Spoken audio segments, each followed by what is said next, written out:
Hey guys! Welcome back to day 2 of the Hemlock video sew along. Yesterday we talked about the Hemlock Tee, we gave you tips for choosing your fabric, and we also ran through the list of supplies that you'll need to complete your own hemlock. Today we're going to be discussing how to print and assemble your pattern, how to select a size, and my tips for cutting out the pattern. If you have any questions, leave us a comment on either our Instagram or YouTube videos, and we'll be sure to help you out. With that, let's dive into today's lesson. After you download your pattern file, you're going to need to print it.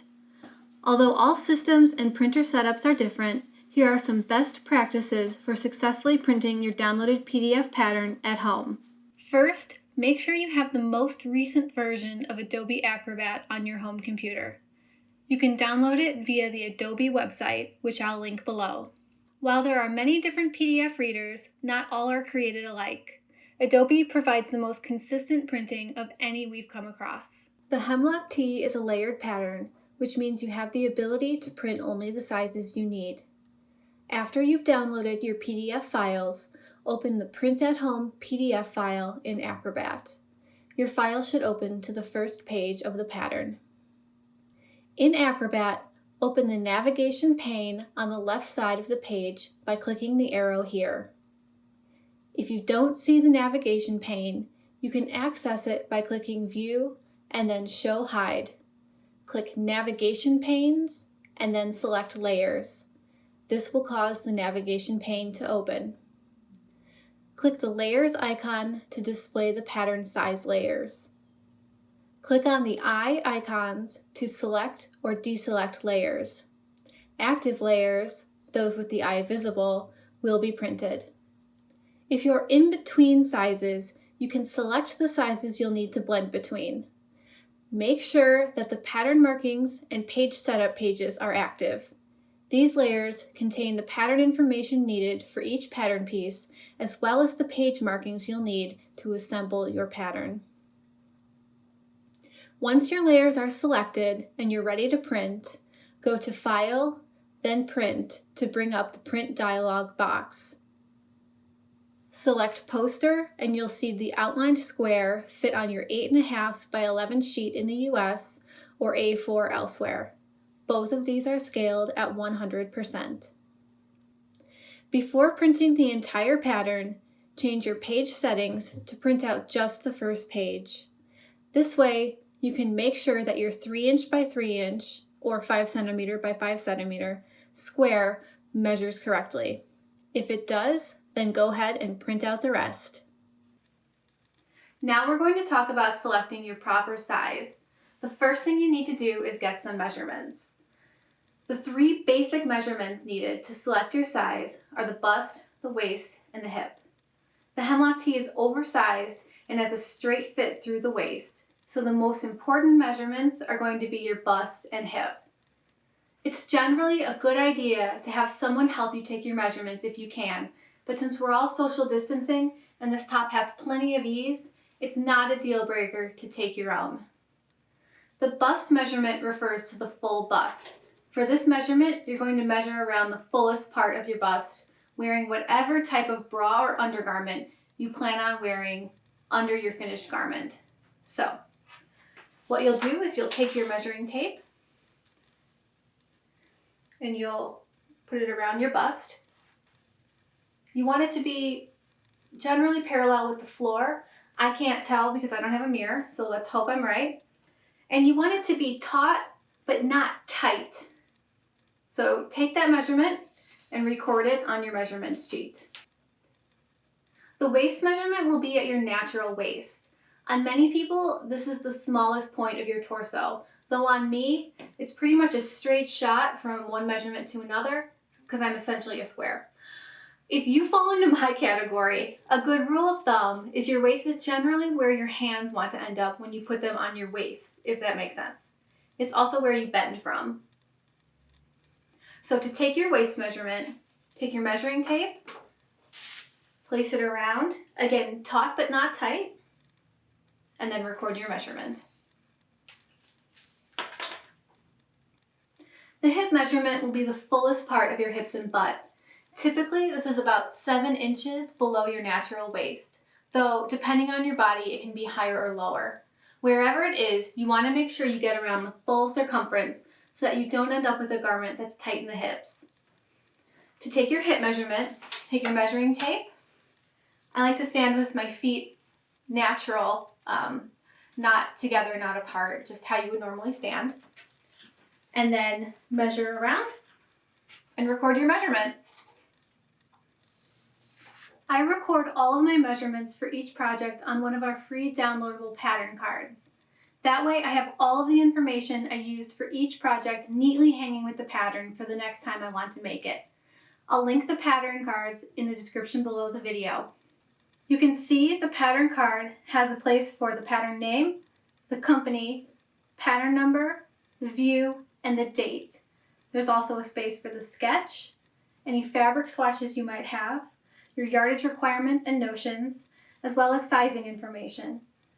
I fill out the sizing information while prepping for my pattern, so that way everything is current and matches the date. Any other pattern adjustments that you make, you can place in these lines below. And then there's a cut list, so you can make a list of all the pattern pieces that you need to cut for your view.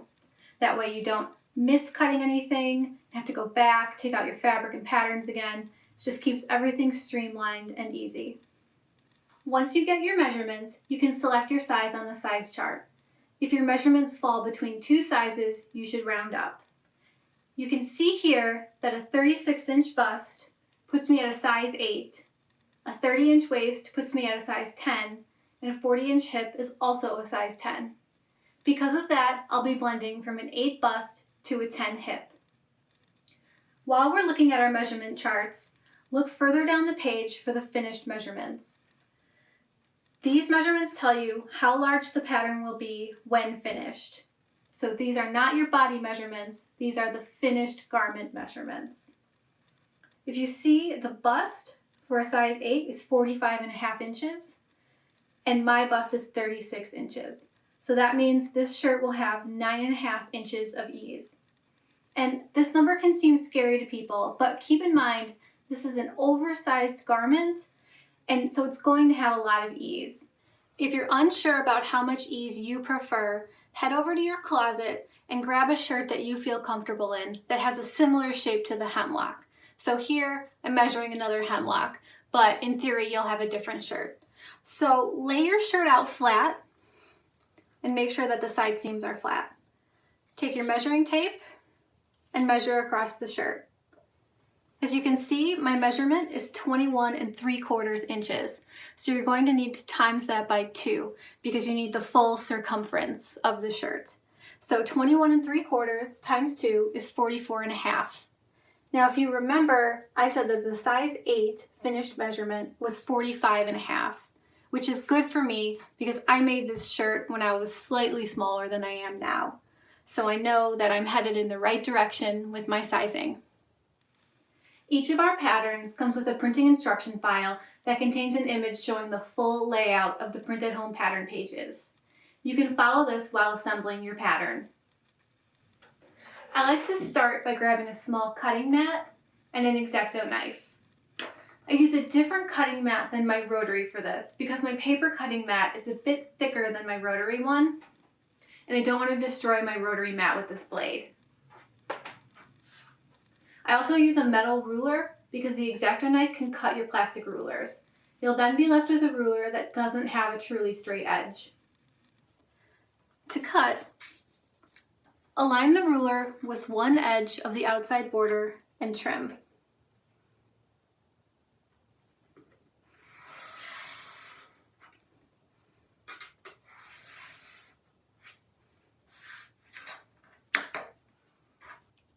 For the top row of pages, I trim off only the right edge. For each subsequent row, I trim off the top and right sides of the pages. You can also trim more than one set of pages at once, which saves time during this sort of tedious step. Just align the pages, then trim.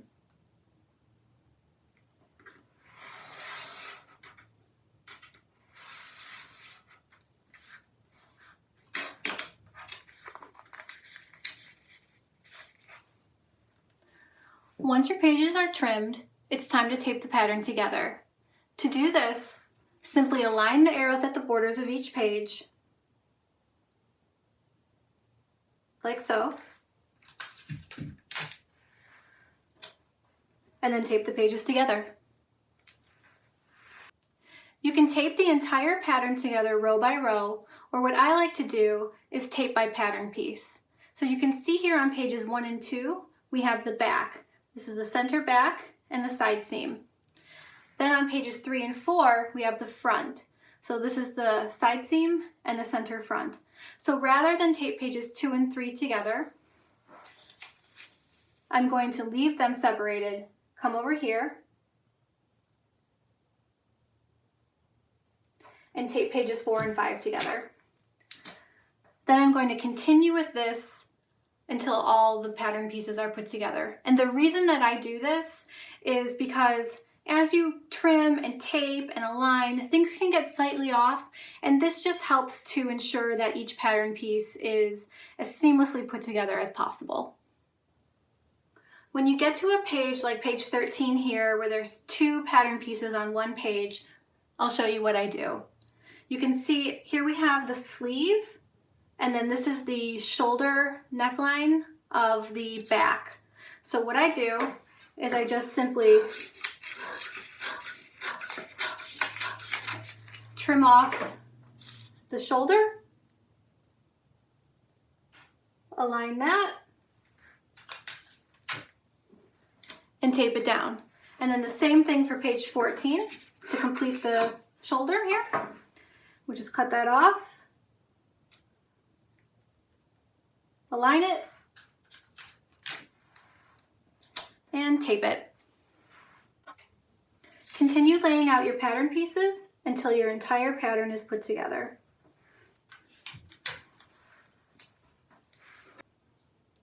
The last thing I like to do while assembling my pattern is to tape across the pages where you'll be cutting. This keeps the pattern together while you cut. And I also place a piece of tape at the intersection of 4 pages, and that just helps to keep the pattern from opening while you're cutting as well. If you need to blend between sizes, it's easy to do. So to blend between the 2 areas, take your pencil, or a pen in this case so you can hopefully see it, and find the size you're going to be blending for the bust, which is an 8 in my case, and then at the hip, a 10. Then you're going to take your ruler. I use this Variform curve. It's a metal pattern making ruler. And you're just going to kind of arrange the ruler so that you get a natural looking curve. And often this will take more than one alignment of the ruler. So there's the first.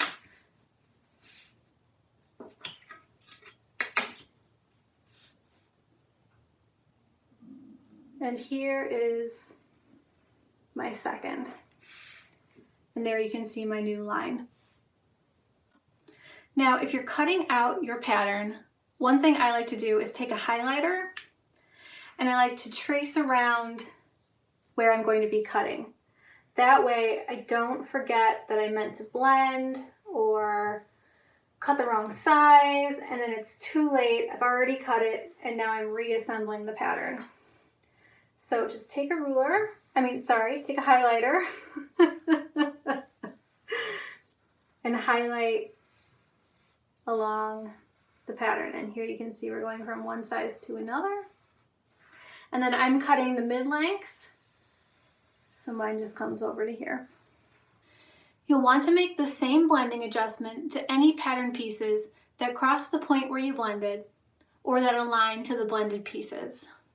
This means if you blend across the waist here for the front, you'll also need to make the same adjustment to the back bodice. For pieces that only attach to the garment above or below the blending point, you'll use the size they're attaching to. So for this example, I would cut a size 8 neckband and a size 8 sleeve. If you're going to be tracing your pattern off, unroll a length of paper that's slightly larger than your pattern piece, then trim it off.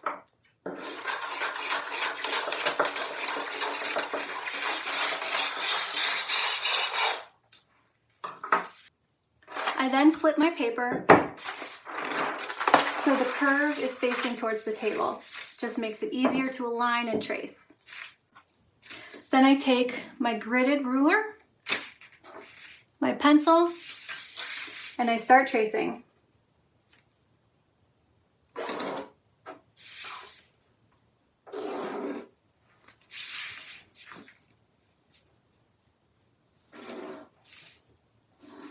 I use a ruler even when tracing the curved parts. I just find it's easier for me to stay on the line and get a smoother line than freehanding it. But you should do whatever works for you. So continue tracing.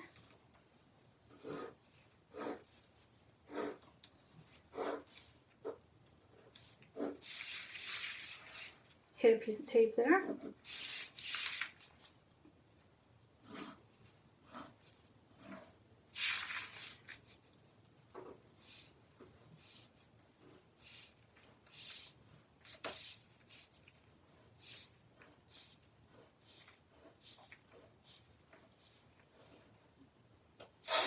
And don't forget to trace your notches. Very important. You're going to need those. Add your grain line, which in this case is on the front, center front, since we're cutting on the fold. I like to label cut on fold. That way I don't forget while I'm cutting. The last thing you're going to need to do is label your pattern piece. I put the pattern name, the company,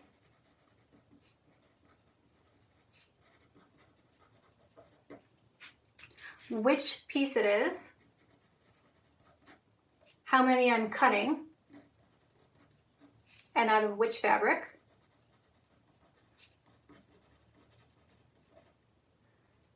and the date.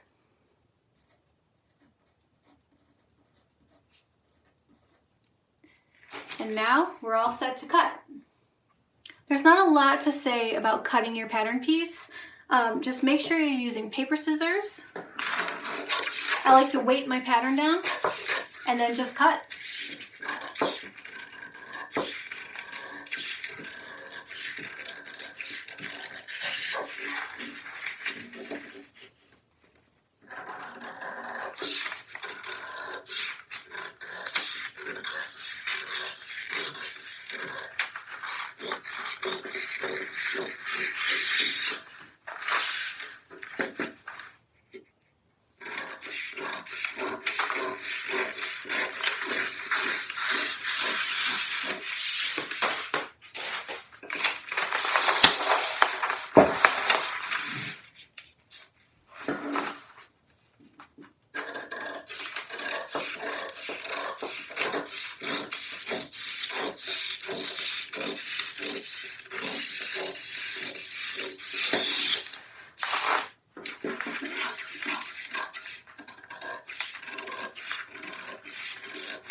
The last thing I do is to mark my notches using my pattern notcher.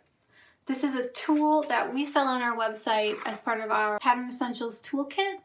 And it just creates a little cutout where the notch is. Just keep in mind, however much seam allowance you have on your pattern, you only want to notch half of that. So this pattern has a 1/4 inch seam allowance, so we're just going to notch in 1/8 of an inch.